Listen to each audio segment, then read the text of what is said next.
What's up guys, welcome back to McLaren Media. In today's video we're going to be starting the biggest job I've ever undertaken. We're going to be pulling the engine out of the 350Z.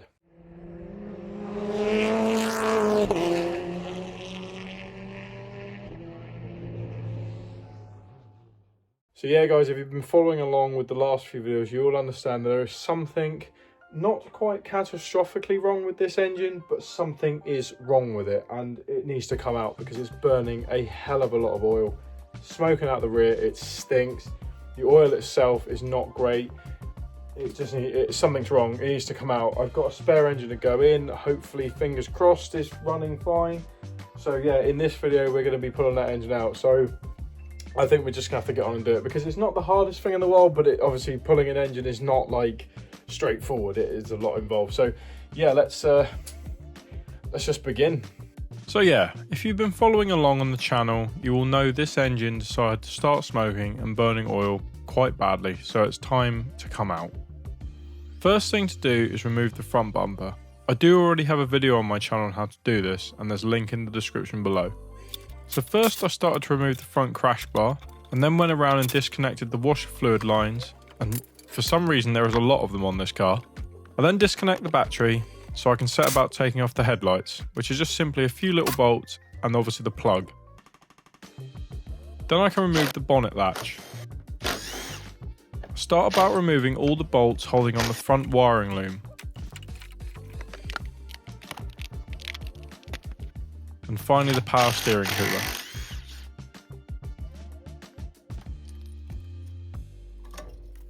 Once I've finally removed the washer lines, I could pop up top and remove the engine brace and the intake pipework.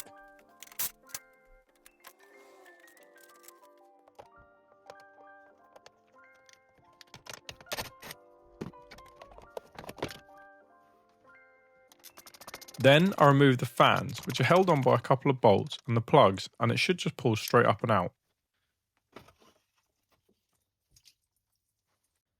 I jack up the car as it's now time for a really messy job, and that's dropping the coolant. There's a small screw on the underside of the radiator, and I can then take off all the pipework around it.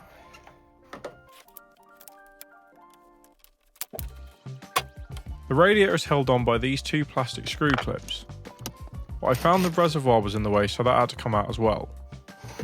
If you look inside where the screw clips were, you need to remove these two 10mm bolts and it will come free from the AC condenser.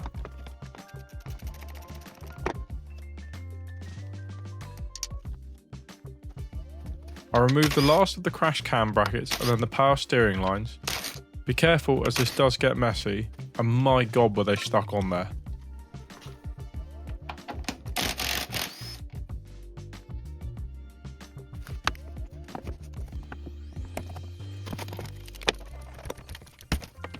Once off, I went around undoing the final load of bolts holding the front of the car on.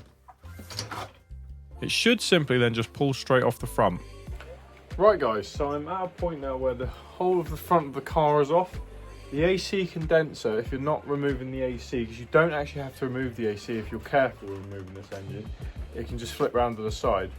What I've got to do now is remove all the belts and pulleys. So I've got to remove this belt, that belt, and then which is quite simple, it's simply just, you crack off the nuts, pull the tensioner thing down here and it sort of drops this and you can pull the belt off. Then got to remove the power steering pump, which then can just sit over here, and remove the AC compressor, which then can sit over there. And then it will be a case of just removing the engine mounts on the bottom, the gearbox stuff, prop shaft's already off, and then yeah, the car and the engine can come out the front. So I'm going to get on and remove these belts now. Guys, I've hit a bit of a snag here. The tensioner is just spinning and it doesn't appear to be moving. So I can't get this belt off, and I'm pretty sure it's going to be the same story over here. Not to bother too much though, because I am going to replace this belt because it is a bit past it, if I'm completely honest with you. It does squeal a little bit, so I'm actually going to just cut it. I'm going to cut this one as well. There's no timing marks or anything, it's simply just a serpentine belt, and then I'll be able to basically just take this tensioner off and get another one. But yeah, we're just going to cut these basically because they're old and naff anyway.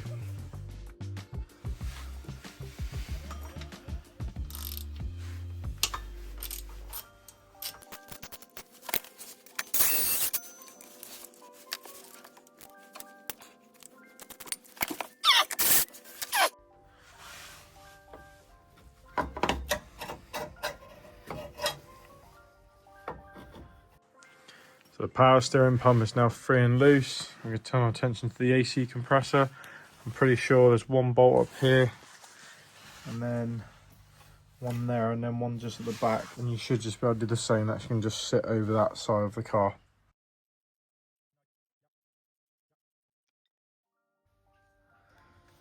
Right, and there we go, guys. The AC compressor and the power steering pump are off the front of the car. There's the condenser. It does just fold up there like that. That can sit to one side, that can sit to one side. That's pretty much all you have to do in terms of the front area. It's now going to be a case of the wiring loom and then the gearbox parts. And then other than that, the two engine mounts and the gearbox part at the back, it should just come out the front of the car. Here's hoping. Right then, guys, so I've just jacked the car up for the moment because there's a few things I need to do on the underside, and I'll run you through what those things are. So underneath the car, you need to remove both the catalytic converters because I just think it makes it a bit easier when it comes out. You then also need to remove the clutch slave cylinder, and then also you can sort of break the bolts loose on the cross member that holds the gearbox up. Obviously take off the wiring loom for the O2 sensors. Drop the gearbox oil, and the reason you want to do that is because obviously when this tilts, if you're taking the gearbox out with the engine, all the oil is going to drop out the back where the prop is. It's just best practice. And also a little tip is undo the fill plug first, then the drain, because if you can drain it out but you can't fill it back up, then you've got a real problem. So make sure you do it in that order. But other than that, that's pretty much everything down here that needs doing for the time being, because everything else is now up top, and I'll just tell you what I need left to do.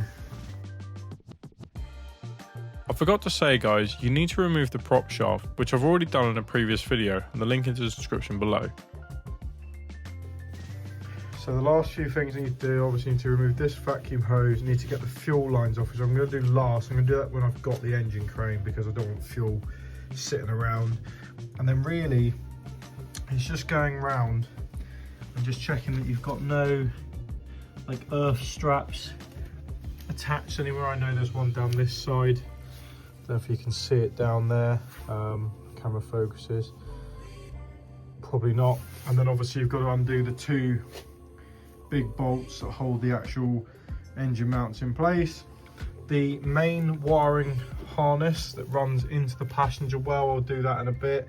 And then there's two heater matrix pipes, I believe, one there and one there. They obviously need to come off. And then you need to do the gearbox mount, but other than that, that's pretty much it. And then you can obviously get an engine crane and just lift out. So I'm going to do those last few things, and then yeah, hopefully we can start lifting this engine out.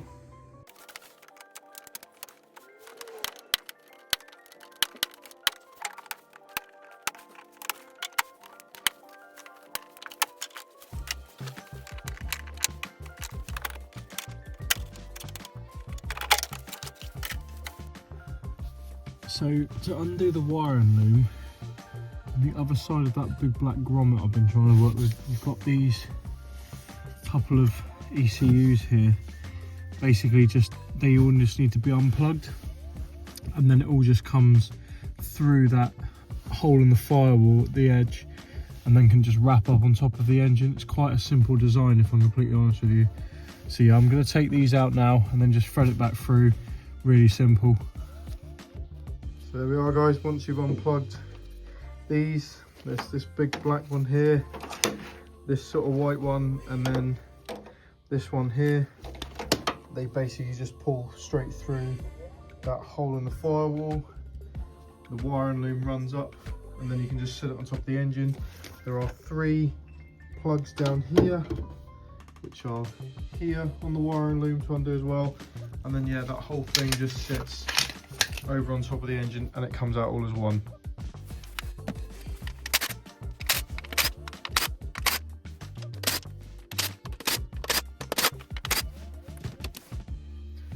So guys, just want to run you through. I've removed the top of the engine, the plenum. It's pretty self-explanatory. It's just all the 10 mils and just a few pipes attached to the throttle body. And then really you just want to remove this heater matrix hose and this heater matrix hose, and also allows you to get to the fuel system, which you can just unbolt there if you want to, and maybe down there if you want to take this completely off, but you don't really need to. You can probably just unbolt it there and just sort of swing it out of the way. But in terms of the stuff on top of the engine, that's pretty much that. And obviously then the wiring loom can then feed up through there and out of that bit and across on the top. Word of advice, so if you are going to leave this section open, please do duct tape or cover it with something to stop bits falling down inside the intake manifold. The last thing you want, if you aren't stripping the engine down, is losing something down there and not being able to get it back because it fell past one of the open valves and fell in the cylinder, because that would be really bad. Last engine thing to remove is these 2 nuts on the mounts on the inside of the subframe.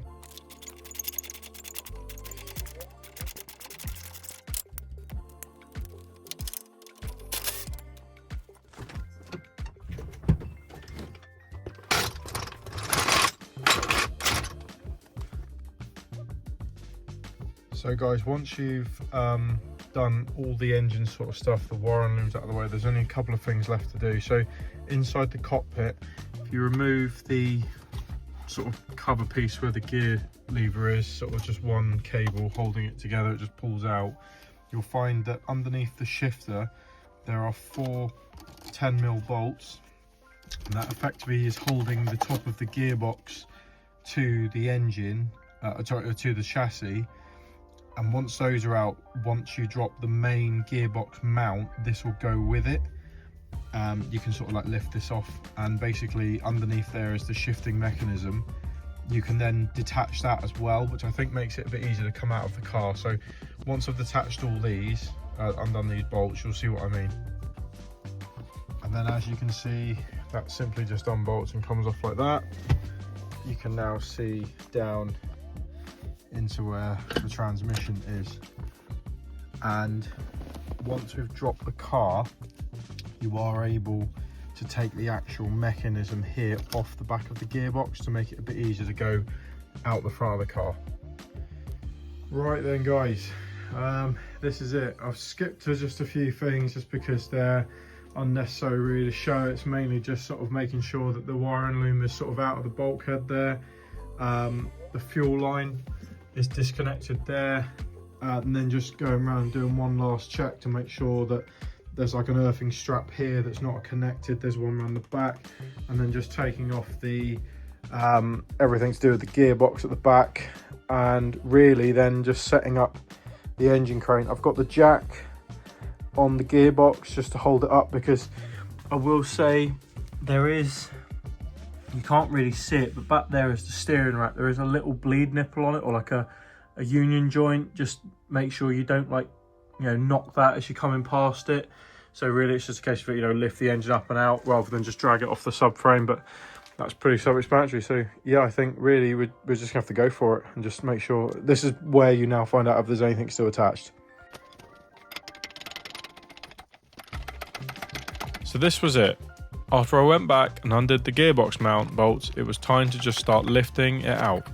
Pulling and lifting, and my god did she put up a fight.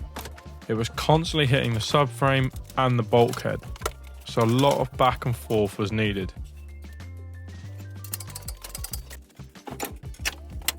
But eventually, slowly but surely, with a lot of swearing and cups of tea, the Nissan's engine finally released and I was able to pull it fully out of the car.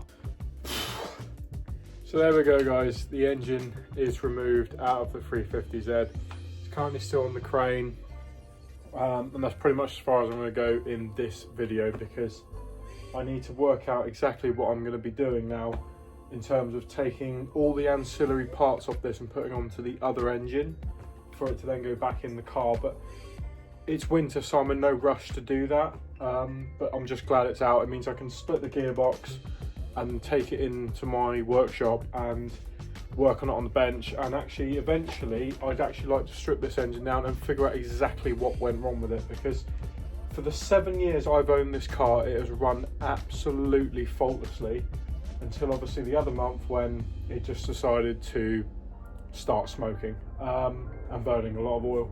So something obviously went wrong with it, but 123,000 miles and 14 owners and 23 years old, it was going to go at some point. It's a big heavy sports car, 3.5 litre V6. It's inevitable that it may happen. But yeah, for the time being guys, that's the end of this video. Hope you've enjoyed it, hope you've learned something if you have been following along. It's not really a guide this, but just what I was doing. So yeah guys, so basically if you have liked the video, don't forget to like it, leave me a comment, I want to hear your thoughts on it and all that sort of stuff. Don't forget to subscribe to the channel, and I will see you in my next video. Keep enjoying your crusty, rusty, modified cars that occasionally you may have to pull the engine and gearbox out of. See you in my next video.